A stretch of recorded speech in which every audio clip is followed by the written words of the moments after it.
Evangelio de Lucas, capítulo 10, versículos 17 al 42. Volvieron los 70 con gozo diciendo: Señor, aún los demonios se nos sujetan en tu nombre. Y les dijo: Yo veía a Satanás caer del cielo como un rayo.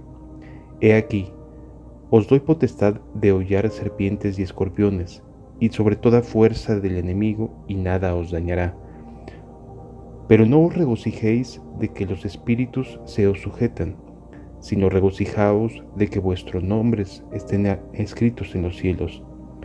En aquella misma hora, Jesús se regocijó en el Espíritu y dijo: Yo te alabo, oh Padre, Señor del cielo y de la tierra, porque escondiste estas cosas de los sabios y entendidos, y las has revelado a los niños. Sí, Padre, porque así te agradó.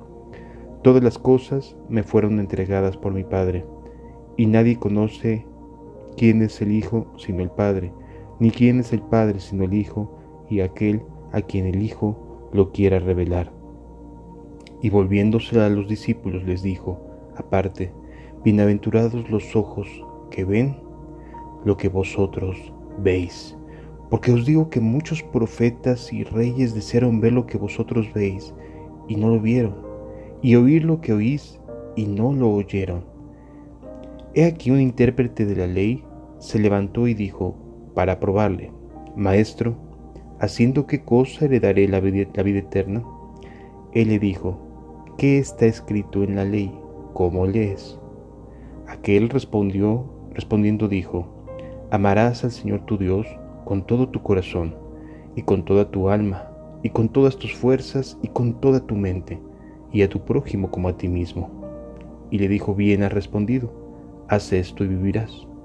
Pero él, queriendo justificarse a sí mismo, dijo a Jesús: ¿Y quién es mi prójimo? Respondiendo Jesús dijo: Un hombre descendía de Jerusalén a Jericó, y cayó en manos de ladrones, los cuales le despojaron e hiriéndole, se fueron dejándole medio muerto. Aconteció que descendió un sacerdote por aquel camino, y viéndole, pasó de largo. Asimismo un levita, llegando cerca de aquel lugar y viéndole, pasó de largo. Pero un samaritano que iba de camino vino cerca de él, y viéndole, fue movido a misericordia.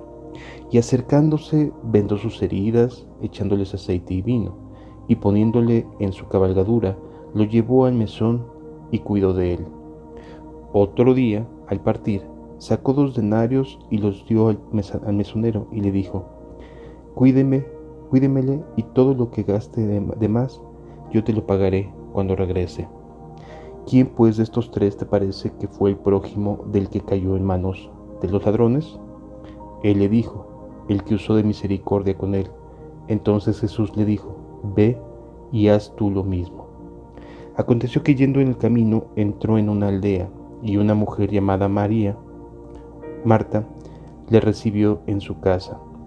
Esta tenía una hermana que se llamaba María, la cual, sentándose a los pies de Jesús, oía su palabra.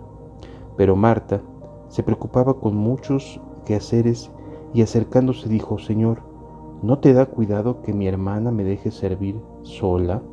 Dile pues que me ayude. Respondiendo Jesús, le dijo: Marta, Marta, afanada y turbada estás con muchas cosas, pero solo una cosa es necesaria, y María ha escogido la buena parte, la cual no le será quitada. Aquí están de regreso aquellos 70 que fueron enviados de 2 en 2 a predicar el Evangelio, y están muy entusiasmados, lo mismo que impactados, en particular por una situación. Estaban los demonios, los espíritus, sujetándose a lo que ellos mandaban en el nombre de Jesús. Esto les produjo un gran impacto porque era algo completamente nuevo para ellos. Hasta este punto de la religión judía había una conciencia del mundo espiritual y había un estado de claridad acerca de que había un mundo demoníaco, una parte de demonios en el mundo espiritual. Sin embargo, la religión judía tú puedes leer el Antiguo Testamento, si lo has podido leer, te encontrarás que no hay en el Antiguo Testamento la capacitación o la autoridad en el pueblo de los hebreos para combatir a los demonios. En otras palabras, la manera en la cual los hebreos fueron capacitados por Dios para combatir hasta cierto punto el mundo espiritual, la maldad, era exclusivamente a través de su conducta, de la santidad. Ellos avanzaban a poseer, por ejemplo, la tierra prometida, siempre y cuando mantuvieran una conducta santa, una conducta pura delante de los ojos de Dios.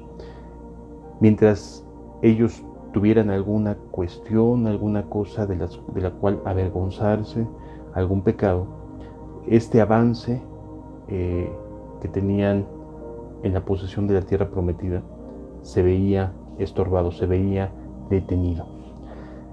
Es decir, en el Antiguo Testamento la conducta era la base para poder formar un ejército en contra del mal.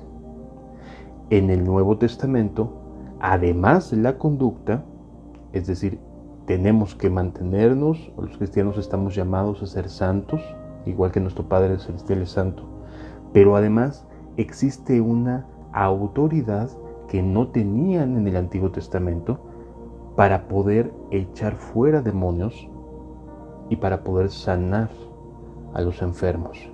Y este es un contraste que cambia notablemente en la vida de la fe entre los hebreos. Por eso están tan sorprendidos de que pudieran echar fuera demonios, de que pudieran que los demonios se sujetaran en el nombre de Jesús. No se les sujetan a las personas, sino al nombre, que es sobre todo nombre y ante cual se doblará toda rodilla, y toda rodilla que confesará que Jesús es el Señor.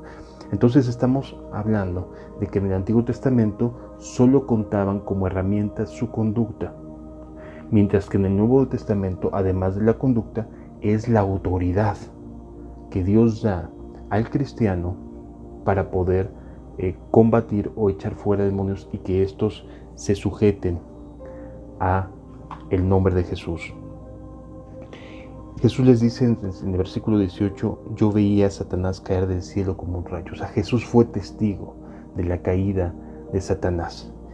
Y como testigo y como autoridad, Él decidió soberanamente transmitir esta autoridad a aquellos redimidos, a aquellos comprados, a aquellos que han sido llamados por Jesús para seguirle, a sus discípulos. ¿Sí? Nada más les aclara algo que es bien importante entender. No es motivo de regocijo tanto el que podamos ser testigos de cómo podemos avanzar sobre las tinieblas, podemos echar fuera demonios, podemos sujetar espíritus inmundos. Esto no es lo notable, no es lo que debería de regocijarnos o en lo cual prestar nuestra atención. Nuestro verdadero regocijo tiene que estar cimentado en que nuestro nombre esté escrito en los cielos. Ese es el propósito real. ¿Qué significa esto? Nuestra conducta siempre va a ser lo importante. Que podamos caminar en santidad, amando a Dios, manteniéndonos en una comunión con Dios, que la santidad de Él sea la que esté fluyendo a través de nuestras vidas y poder llegar al reino de los cielos, a todas las cosas que podamos ver y oír que puedan ser, sí, de carácter espiritual, pero finalmente son momentáneas. Lo importante es lo eterno. Echar fuera un demonio, sí, por supuesto, causa un impacto y desde luego que causa una experiencia regocijante de ver que Dios está con uno, Dios nos está ayudando, nos está bendiciendo, permitiendo que avancemos en las cosas del reino, pero eso no es lo que realmente debemos de poner nuestros ojos, sino nuestros ojos tienen que estar puestos en que nuestro nombre esté escrito en los cielos. Qué bueno que predicamos, qué bueno que anunciamos, qué bueno que hacemos esto, que hacemos aquello. Bendito sea Dios que que nos toma en cuenta para ser de utilidad a su nombre, a su gloria, pero eso no es lo importante en lo cual fundamentar nuestro regocijo. Claro que quiere Dios que nos sintamos muy contentos si vemos que nos está concediendo victorias, desde luego que sí, pero una victoria no es la victoria fundamental. La victoria fundamental es que nuestro nombre esté escrito en el libro de los cielos, y eso solamente lo podemos hacer manteniendo una comunión con nuestro Señor Jesucristo. Esto es bien importante que lo tengamos en cuenta y lo mantengamos guardado en nuestro corazón, porque sí, nos dio potestad para hollar serpientes y escorpiones, sí, que estos no nos hicieran daño, sí, tenemos esta autoridad. Gracias a Jesús nos concedió su nombre, y en su nombre se doblan todos los espíritus inmundos, toda la maldad, todo se dobla ante el nombre de Jesús. Pero lo valioso realmente es lo que Jesús nos dice: que tu nombre esté escrito en el libro de la vida, que tu nombre esté escrito en los cielos. Eso es en lo que tenemos que estar prestando atención, porque muchos me dirán en aquel día: Señor, Señor, en tu nombre echamos fuera demonios, en tu nombre hicimos muchos milagros y señales. ¿Por qué? Porque las cosas espirituales, porque las cosas de este planeta, Dios las ha sujetado a Jesús, y ante Él se va a doblar toda rodilla, se van a cumplir las cosas, porque Jesús es el que está de por medio.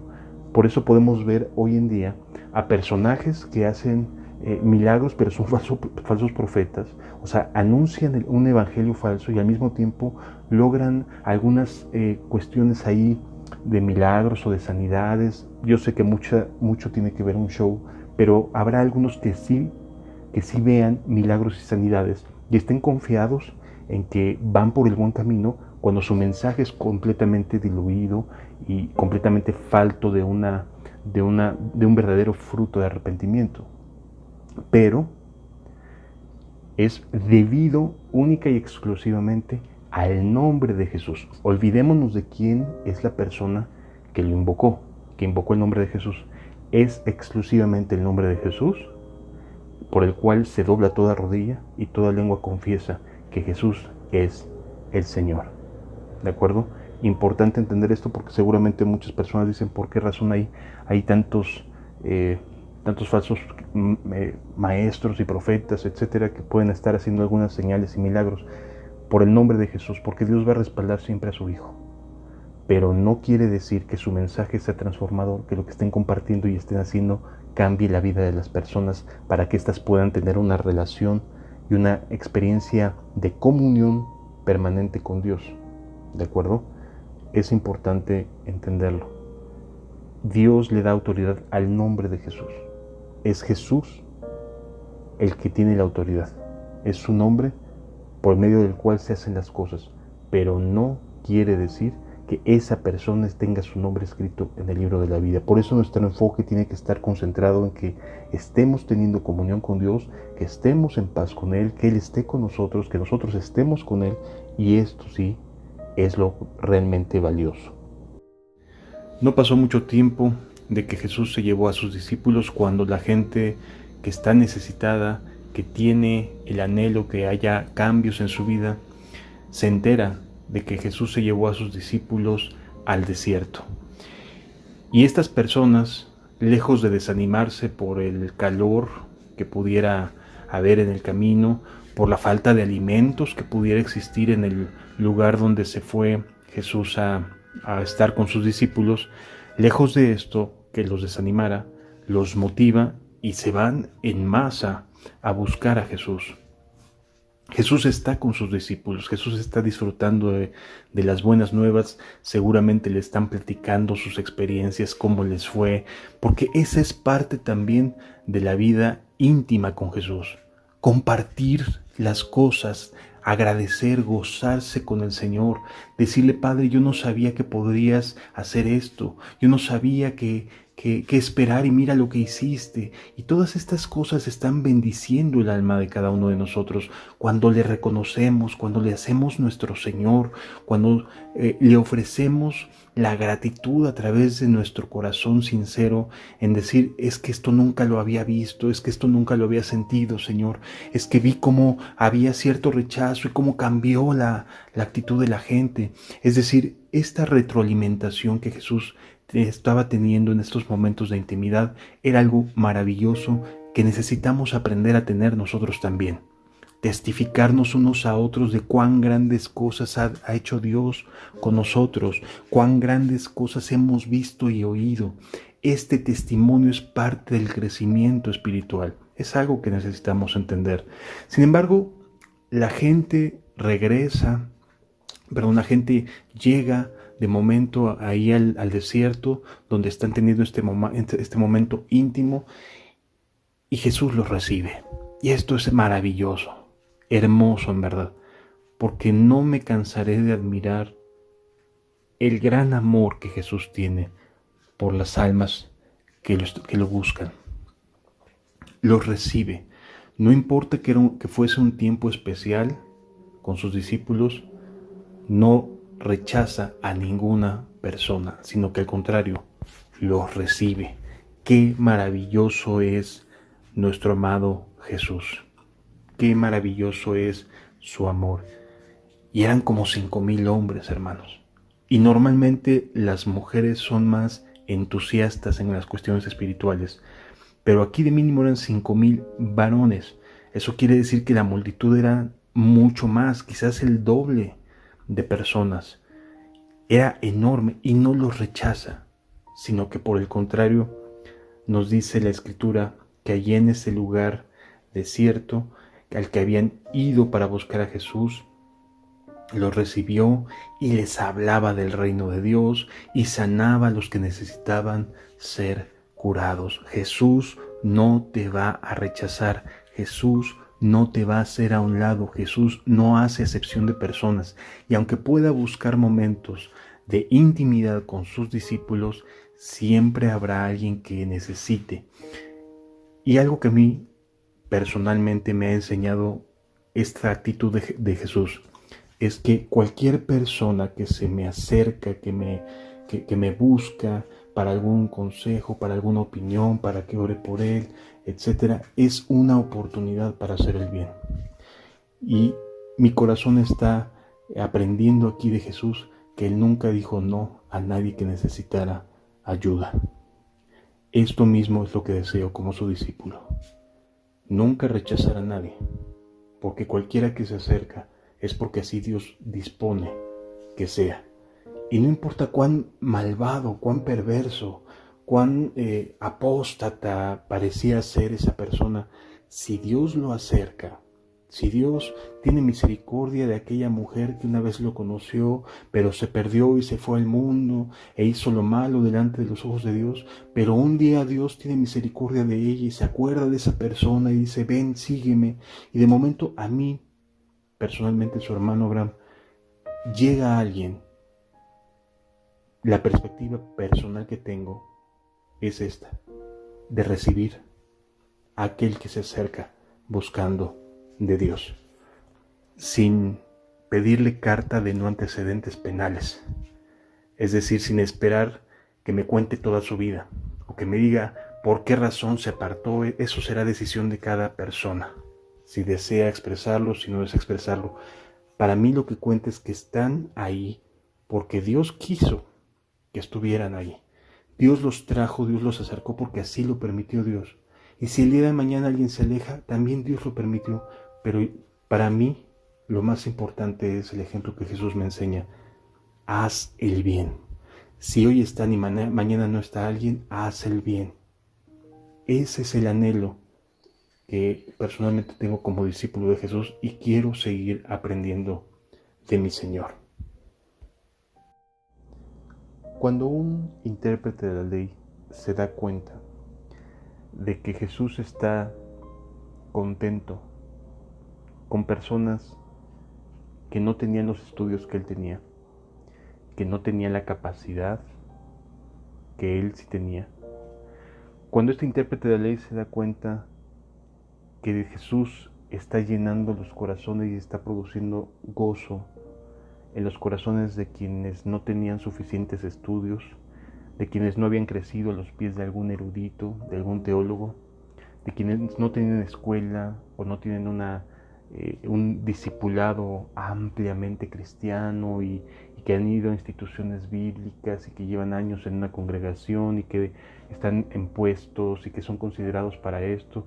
Cuando un intérprete de la ley que ha ganado su puesto a través del estudio, a través de la constancia de estar yendo a la congregación todo el tiempo, de estar ahí, a veces tristemente está lisonjeando a los obreros, a los ministros, se da cuenta de que es la inocencia y la pobreza de espíritu la cual abre el reino de los cielos a las personas. Este hombre se levanta queriendo debatir el punto, porque no se levantó para otra cosa, para probar a Jesús.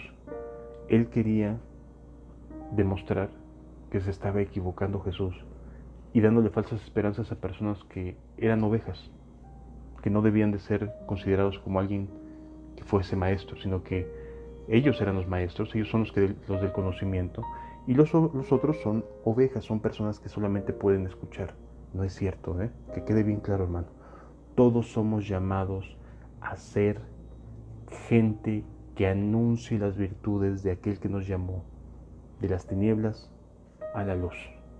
Todos recibimos el mismo espíritu. Es verdad que habrá dones distintos y habrá momentos para edificar de una forma o de otra, pero todos tenemos al Espíritu Santo. Tú tienes al Espíritu de Dios en tu vida, tú serás capacitado para hacer el bien. Así de sencillo. Este hombre, este intérprete de la ley que se levanta, está buscando una confrontación con Jesús. Está buscando ponerlo a prueba. Y entonces Jesús le pregunta a este intérprete de la ley a Jesús: Maestro, ¿haciendo qué cosa heredaré la vida eterna? Porque estos hombres a los que estás felicitando, los que estás anunciando que se regocijen y con los cuales te estás regocijando, estos hombres no tienen estudios. Estos hombres no han pasado por diplomados, institutos, etcétera, etcétera, etcétera, y todos los atributos humanos y de organización que puedan dárseles. Puestos, nombres, figuras, lo que sea. Estos hombres a los cuales estás felicitando, a los cuales estás animando, no tienen los mismos estudios que un intérprete de la ley, un fariseo, un saduceo o alguien de la élite que enseña o que se cree maestro de los demás. ¿Cómo, haciendo qué cosa, heredaré la vida eterna? Aquí quiere traer a Jesús a su terreno, al haciendo qué cosa. ¿Sí me alcanzan a entender? O sea, este intérprete de la ley, en lugar de mirar la gloria y el derramamiento del Espíritu que está viendo entre ese grupo de 70 discípulos, lo que quiere es hacer mención a sus estudios, a lo que hace, a sus obras, a lo que ha estado haciendo. Trata de atraer la atención de Jesús hacia sí mismo y lo que ha estudiado. Jesús entiende perfectamente lo que está haciendo. Y entonces Él le dice: ¿qué está escrito en la ley? ¿Cómo lees? O sea, le hace preguntas o le lanza preguntas para que éste saque, ahí sí este hombre va a sacar su sabiduría, entre comillas, porque era ya un conocimiento bien adquirido en aquella época. El amarás al Señor tu Dios con todo tu corazón, con toda tu alma, con todas tus fuerzas, con toda tu mente, y a tu prójimo a ti mismo. Es decir, era una enseñanza condensada que era bien conocida entre los eruditos, entre los intérpretes de la ley, los fariseos, los saduceos. Había una interpretación correcta de que a esto se resume la ley y los profetas: amarás al Señor tu Dios con todo tu corazón, con toda tu alma, etc., y a tu prójimo como a ti mismo. Entonces, no es que él tuviese una sabiduría espectacular, es que ya lo había aprendido, ¿de acuerdo? Y entonces, cuando llega el tema de y a tu prójimo como a ti mismo, sucede algo bastante interesante que me gustaría que pudiéramos aprender y reflexionar acerca de esto. La mayoría de las personas que asisten a las iglesias somos muy parecidos a este intérprete de la ley. Podemos tener claridad acerca de saber lo que es bueno. Este intérprete de la ley sabía lo que era correcto. De hecho, Jesús le dice: bien has dicho, haz esto y vivirás. Pero el intérprete de la ley lanza un cuestionamiento: ¿y quién es mi prójimo? Y aquí se nos demuestra un aspecto bien interesante de la mentalidad del religioso, de la persona que tiene una creencia, un credo en su cabeza, pero no en su corazón. No en su corazón. Ahorita me explico. En los 10 mandamientos de Moisés se dividen nuestra relación con Dios y nuestra relación con el ser humano, con nuestro prójimo. Y entonces el hebreo creía tener comunión con Dios, pero decidía cómo relacionarse con su prójimo. Es decir, todo bien con Dios.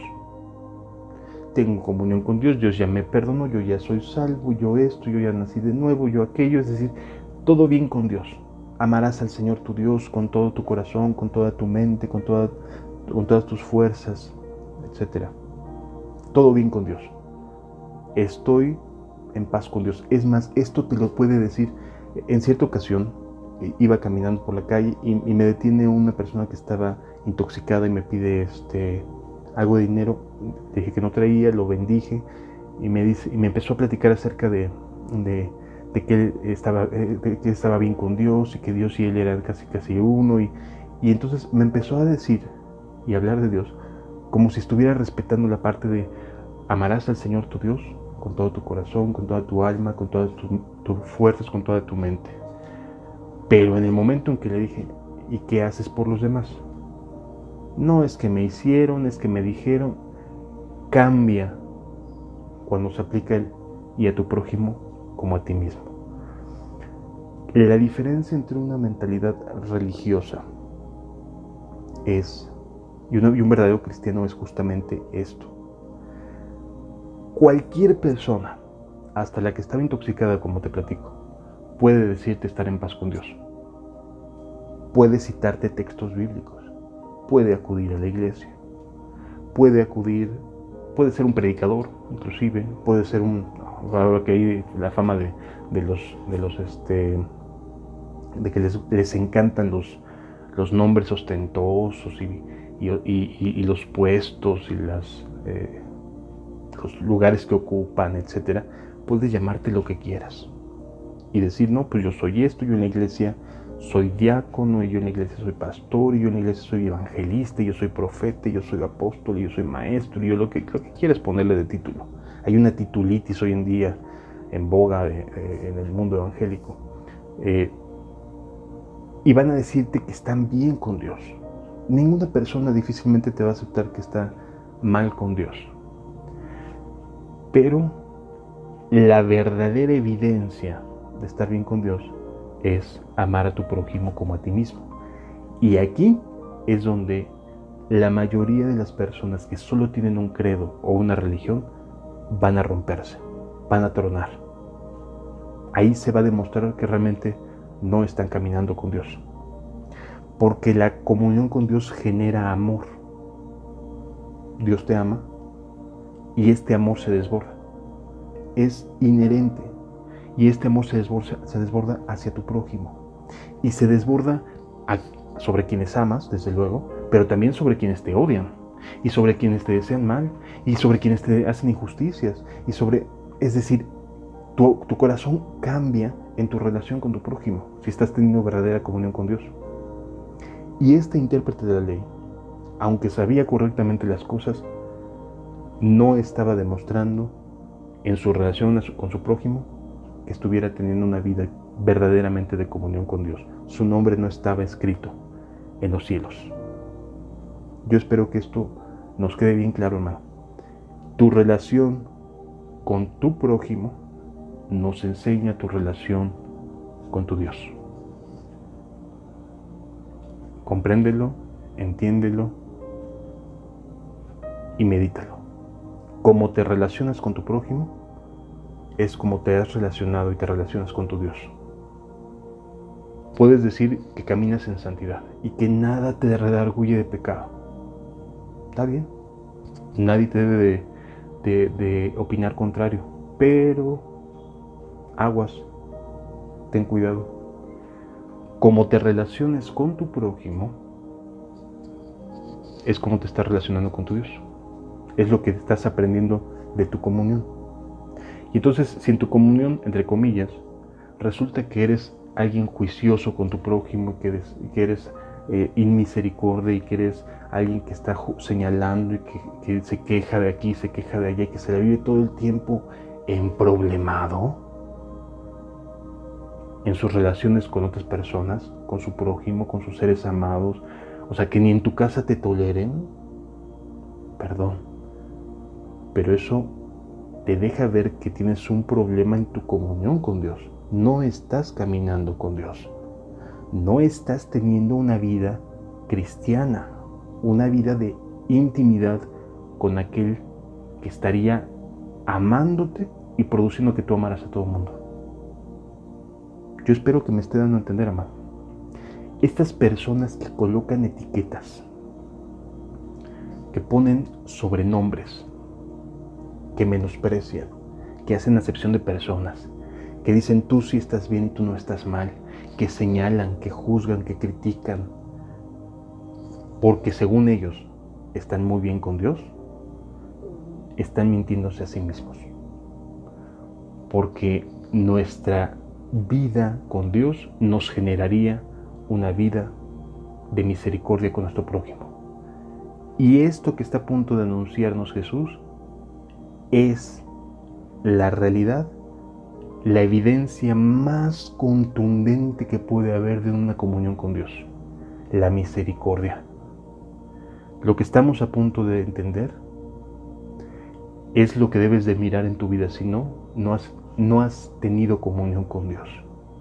Misericordia, porque en la comunión con Dios se aprende a ser misericordioso y humilde de corazón. ¿Y quién es mi prójimo?, le pregunta el intérprete de la ley a Jesús. ¿Por qué? Porque en su interpretación de prójimo había sobre quienes sí podía tener relación y ayudar y a quienes no. Y entonces esta mecánica de pensar que podemos decidir a quienes ayudar y a quienes no ayudar, o a quién es pecador y quién es más santo, o quién es bueno y quién no es bueno, quién puede estar en una reunión especial y quién no. Esta idea religiosa, porque es estrictamente religiosa, no tiene que ver con el celo de Dios, es una mentira que se formó en la cabeza y en el pensamiento de los seres humanos, se demuestra a través de nuestra comunión con nuestro prójimo. Sí. Es bien importante entender esta parte de la vida cristiana. Entonces le pregunta al intérprete de la ley, entonces, ¿quién es mi prójimo? Y aquí sí va a haber debate, porque todos coincidimos en amar a Dios, pero como trates a tu prójimo es donde hay la diferencia. Y si te puedes dedicar un momento a pensar, esto es una realidad. Por eso hay tantísima variedad de ideas y de pensamientos, incapaces de poderse conciliar. No digo caminar juntos en una misma dirección, pero sí coincidir y conciliarse en respetarse, en amarse y saber que cada quien tiene su propio camino.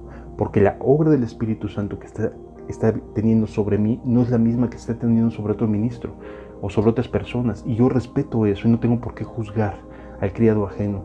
Tengo que velar porque mi caminata con Dios esté haciendo bien a las personas. Entonces, entendiendo esto, Jesús le pone un ejemplo y le dice, un hombre fue asaltado en el camino y lo maltrataron, le pegaron, le quitaron todo lo que tenía y lo dieron por muerto. O sea, así fue la golpiza, así lo maltrataron y lo lesionaron, que lo dieron por muerto, se llevaron sus cosas y se fueron. Y entonces nos pone a 3 personajes: un sacerdote, un levita y un samaritano. Y en estos 3 personajes vamos a aprender lo que significa relacionarnos con nuestro prójimo teniendo una verdadera comunión con Dios. Viene caminando un sacerdote. Este personaje escogido específicamente para ministrar al pueblo de Dios, para ministrar a Dios hacia el pueblo, para ser el vehículo, el canal, aquel que comparte, aquel que predica.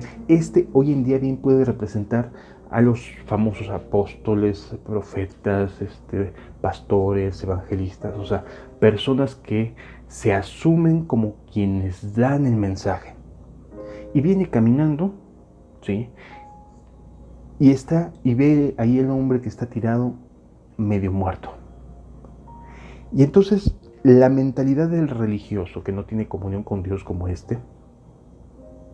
se dice a sí mismo: no lo puedo ayudar, aunque quisiera, ¿no? Para que su conciencia no vaya a opinar que está mal.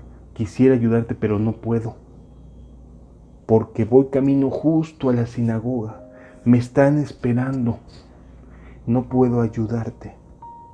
Y entonces deja esa oportunidad para hacer bien y misericordia a una persona, la deja pasar. Sí, ok. Esto nos enseña cómo se está relacionando una persona con una necesidad. Y es ahí, amado, donde debemos de aprender que Dios nos brinda oportunidades de hacer el bien. Nos brinda oportunidades, nos abre puertas para poder avanzar en las cosas del reino de Dios y su justicia. Y somos nosotros los que quizás estamos dejando pasar al moribundo, al necesitado, al que esperaba una palabra de aliento, al que quería que alguien le hablara de Jesús, pero tú vienes tan embotado en tus cosas, tú vienes tan metido en lo tuyo, en ti mismo, como el sacerdote, ¿sí? Metido en tus asuntos, en a quién le vas a ir a predicar, y a quién vas a ir a anunciar las buenas nuevas, y que si me invitaron a tal iglesia, y que si puedo ir aquí y allá, etcétera, etcétera, etcétera. Y ahí me puedes poner un montón de cosas que se centran sobre ti mismo. Bueno, tú estás actuando como ese sacerdote. Amado, hay que estar bien conscientes. Mira, estoy persuadido que cuando una persona entra en mi camino, entra en mi vida, es porque Dios la trajo. Y entonces mi mentalidad es, por alguna razón, me permitió estar en el camino de mis hermanos, entrar en tu vida, hacerte bien, y esa es mi preocupación. Que la misericordia suya, la misericordia de Dios pueda a través de un servidor ser transmitida. Que puedas saber que Dios está contigo y te está ayudando, y que desea tu bien y que quiere que entres al reino de los cielos. O sea, si ya hizo lo más, ¿cómo no va a hacer lo menos? Si ya puso a su Hijo en una cruz por amor, ¿cómo no te va a ayudar hoy por amor? Entonces, transmitir, tratar de hacer bien, de hacer misericordia, de compartir, no porque sea predicador lo voy a dejar de hacer. Algunos han sido testigos de que por causa de tener que ayudar a un moribundo, a otra persona, he tenido que dejar de hacer cosas y a lo mejor hasta suena feo, pero le quedo mal a algunos hermanos porque no pude conectarme en el momento, porque no pude recibir la llamada, por las razones que sean. Pero yo entiendo que la misericordia de Dios, que el moribundo que está ahí, es a quien Jesús me está poniendo en el camino para hacer algún bien. Sí. Entonces, en momentos he tenido, y lo digo así, he tenido que estar tratando de ayudar a personas a una costa de compromisos que a lo mejor había adquirido. Entonces, es bien importante tener esta capacidad, hermanos, que el Espíritu Santo nos capacite para poder no ser como este sacerdote, tan cargado de su propio título, que es incapaz de poder ayudar a otros. El sacerdote se pasa de largo, luego viene caminando un levita. El sacerdote está en un nivel de ministro de Dios hacia con el pueblo. El levita es un servidor, no tiene el mismo nivel que el sacerdote, pero sí tiene un nivel de servidor del pueblo. Los levitas podían ministrar de manera más local, ¿sí? De manera más, digamos, cercana al pueblo, vamos a llamarle así, ¿sí? Y entonces, por un lado, el sacerdote es quien ministraba, quien estaba a cargo de los sacrificios, de los cultos, etc. Y el levita era quien estaba a cargo de, digamos, estar de aquí para allá, lo que hoy podríamos pensar que es un diácono, ¿sí? Un servidor, alguien que está dentro de la estructura eclesiástica, yendo de aquí para allá y moviendo y viendo que se resuelvan asuntos, etc. Ese es un diácono. Bueno, un levita tenía este rango de actividades, de estar sirviendo al pueblo. No eran los sumos sacerdotes, no podían aspirar a ser sumos sacerdotes, pero sí eran personas que estaban muy activas en cuanto a las cuestiones de Dios, en enseñanzas, en tratar de estar cercano a la gente, ministrando a Dios. Hoy en día, por cierto, y abro un paréntesis, es bien común encontrar este tipo de estructuras en las iglesias. El sumo sacerdote, los levitas y luego el resto del pueblo. No es así, hermanos. Todos tenemos el mismo espíritu. Todos nos ha concedido Dios la misma gracia. Todos hemos sido bautizados en agua. Todos hemos sido bautizados, o si no lo has hecho, si no te ha bautizado el Espíritu Santo, búscalo para que te bautice, pero todos tenemos la misma capacitación por medio del Espíritu para hacer las buenas obras que Él tiene preparadas para nosotros desde la fundación del mundo. Así que el levita también tiene un rango que atender y pasa junto a la persona que está moribunda y lo mismo, se sigue derecho. O sea, ignoran la necesidad.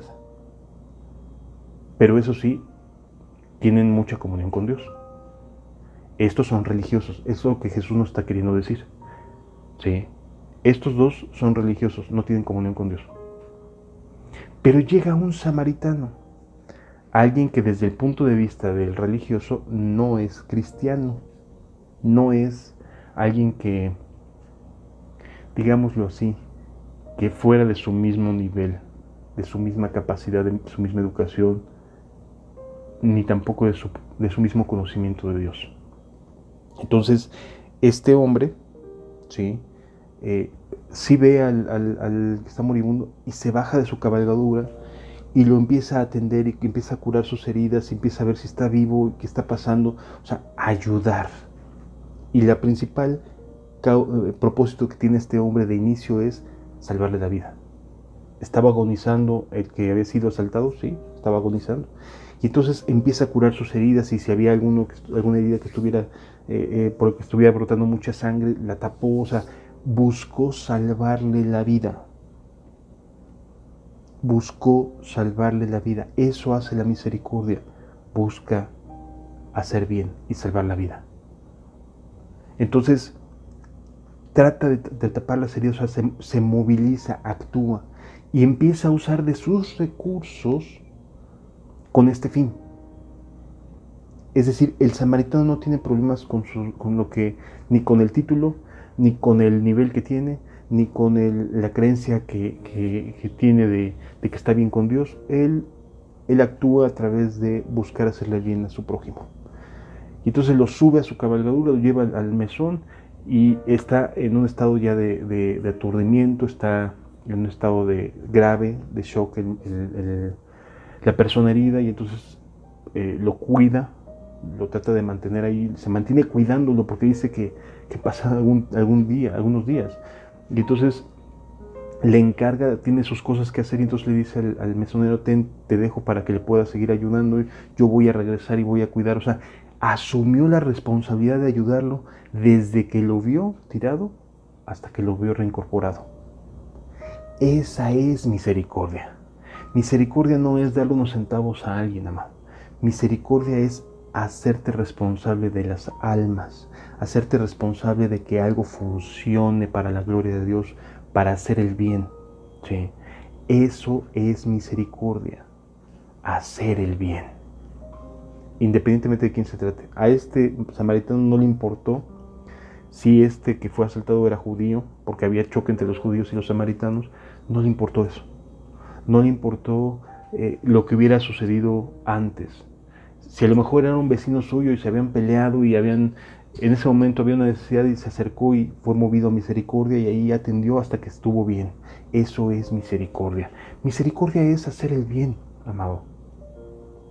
En cierta ocasión supe de una persona que fue lastimada, herida, verdaderamente herida, desilusionada por causa de la conducta de un ministro, de un obrero, y bueno, lesionado estaba la persona esta, estaba triste, inclusive eso que vio, que vivió, que experimentó, lo desilusionó al punto tal de que se enfrió su vida por un tiempo. Dios en su misericordia lo restaura, le vuelve a dar aliento, aviva el fuego en él y vuelve a caminar con fuego en su corazón. Y las cosas cambian. Ese obrero cae en desgracia, o ese ministro cae en desgracia. La iglesia lo corre y él se va en depresión al mundo.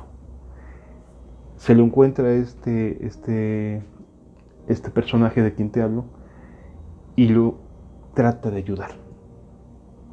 No importando la desilusión que hubiera recibido, se enfoca en tratarlo de ayudar, de levantar, de animar, de buscar su bien, de curar sus heridas, de ayudarlo, etc. Es decir, aquí no importó lo que le hubiera hecho, sino lo que él entendió acerca de la misericordia y empezó a hacer el bien.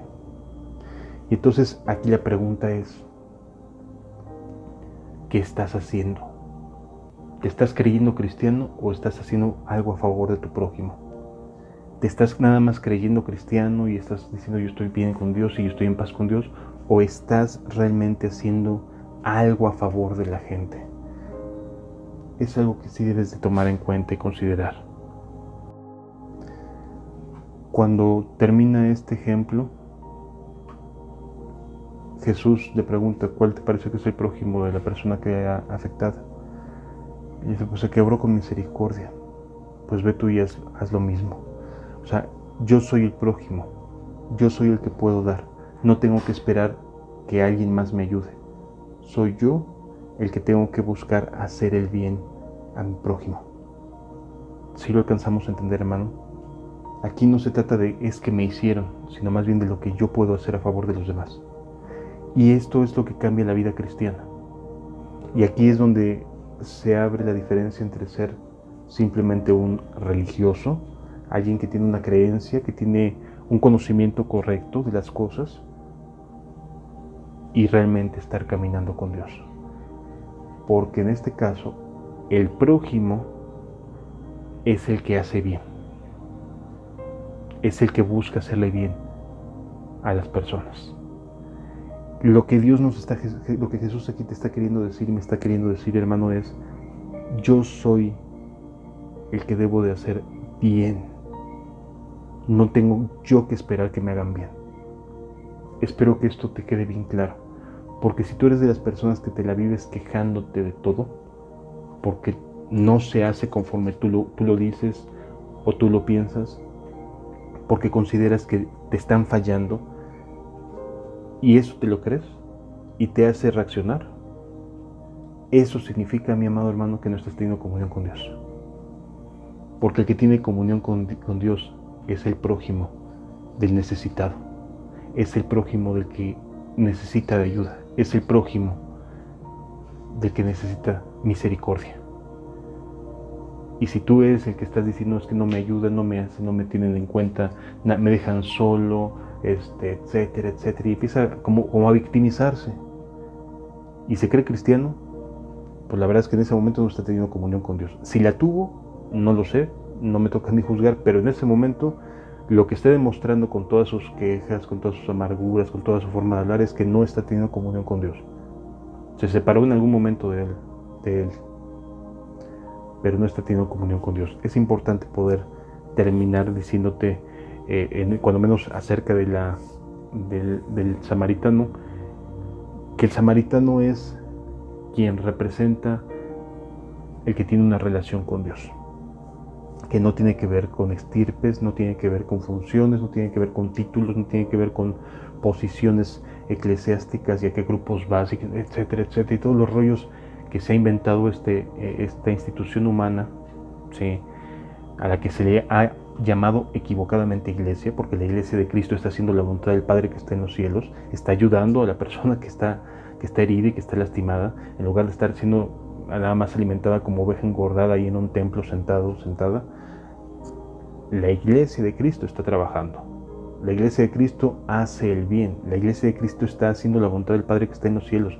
No importa dónde esté, no importa cuál de las cuatro paredes quiere estar yendo, la iglesia de Cristo va a estar haciendo el bien porque Él es el prójimo del necesitado. Él es el prójimo del necesitado, no le va a estar rechazando, no le va a estar diciendo tú sí estás bien, tú estás mal, tú no estás haciendo acepción de personas. El prójimo de la persona necesitada somos la iglesia de Cristo. Espero que lo puedas entender de esa manera.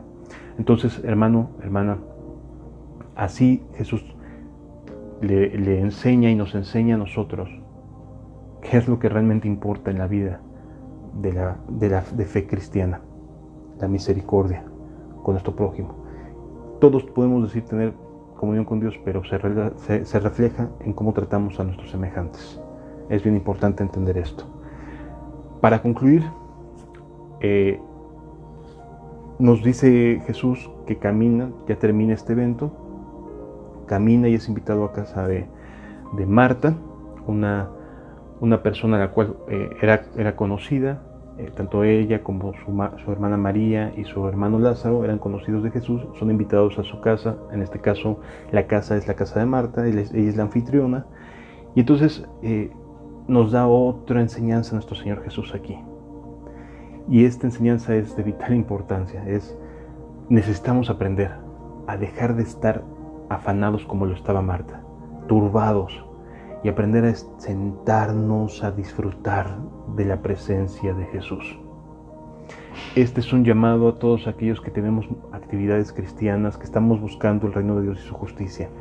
No cabe duda que hay que trabajar, pero hay que sentarnos a disfrutar de la presencia de Jesús todos los días. Necesitamos sentarnos en la presencia de Cristo a poder disfrutar de su presencia, que nos enseñe. No importa, las otras cosas tendrán que quedarse en espera, tendrán que quedarse en un momento de atraso, quizás de retraso, pero es bien importante sentarse a los pies de Jesús a escuchar las cosas que nos va a enseñar. Marta en este caso estaba afanada, estaba turbada y no estaba disfrutando de la presencia de Cristo en su casa. Es increíble, pero a veces nos pasa así. Podemos tener a la presencia de Jesús en nuestra casa y estamos buscando todo para servirle, que todo salga perfecto y que todo salga bien, en lugar de sentarnos a disfrutar de la presencia de Jesús y dejarnos que nos ministre, dejar que nos enseñe y que nos hable y que nos corrija si es necesario. Y la realidad es que la Escritura nos permite aprender que lo que realmente nos va a nutrir, porque finalmente lo que busca Dios es que lleguemos al reino de los cielos, que cada uno de nosotros mantengamos ese caminata hacia el final y que no nos perdamos, es estar a los pies de Cristo. Sí. Esta serie de audios empezó con Jesús regocijándose, pero diciéndoles: no pierdan la vista, no pierdan la vista, es que tu nombre esté en el reino de los cielos. Y termina este capítulo diciéndonos exactamente lo mismo: no pierdas la vista, lo importante es estar a los pies de Jesús, porque a los pies de Jesús nuestro nombre estará escrito en el libro de los cielos. Tienes que tener cuidado de tu comunión con Dios todo el tiempo, hermano, hermana. Cuida tu comunión con Dios, busca mantener firme tu comunión con Dios, y por supuesto que habrá gracia suficiente en Dios para que te permita ser el buen samaritano de tu prójimo, de aquellos que te hacen daño, de aquellos que menosprecias y consideras que no deben de ser ayudados. Te va a pedir a ti que sí los ayudes, que los ministres, que puedas hacerles algún bien, porque así es nuestro Señor Jesucristo. Que Dios te bendiga.